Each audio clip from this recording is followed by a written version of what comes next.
Здравствуйте, меня зовут Айсулу. Я мама Артура.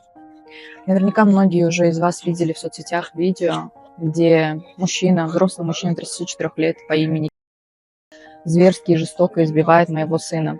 Сейчас мы находимся в больнице, где мой сын проходит реабилитацию и где сейчас оказывают психологическую помощь моему ребенку.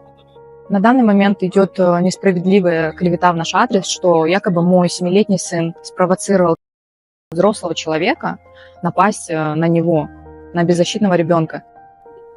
Следователь УВД Ленинского района изначально не хотел заводить данное уголовное дело. Он нам до сих пор не дал направление на психоневрологическую экспертизу. То есть это произошло 12 числа. Сегодня уже 18 апреля, и мы до сих пор не получили от него направление. У нас складывается уже ощущение, что он специально затягивает этот вопрос, чтобы просто дождаться, когда все острые симптомы у ребенка уйдут, и тем самым свести обвинение на нет.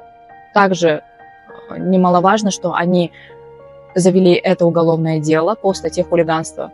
То есть у нас в нашем уголовном кодексе даже нет статьи, защищающей права наших детей. Сейчас вопрос не только о моем ребенке, но и обо всех детях, да?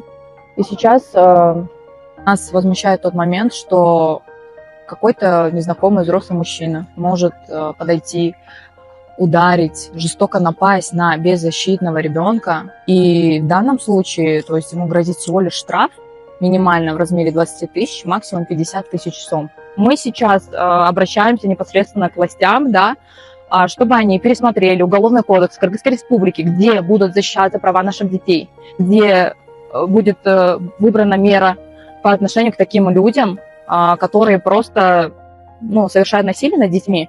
Уважаемый Садырын Нургоджоевич, Камчыбек Адыршаевич, мы, матери Кыргызстана, рожаем будущих сыновей, патриотов нашей Кыргызской Республики. И у меня огромная просьба к вам обеспечить безопасность наших детей, чтобы взрослый мужчина не мог уйти от ответственности, жестоко избив беззащитного маленького ребенка.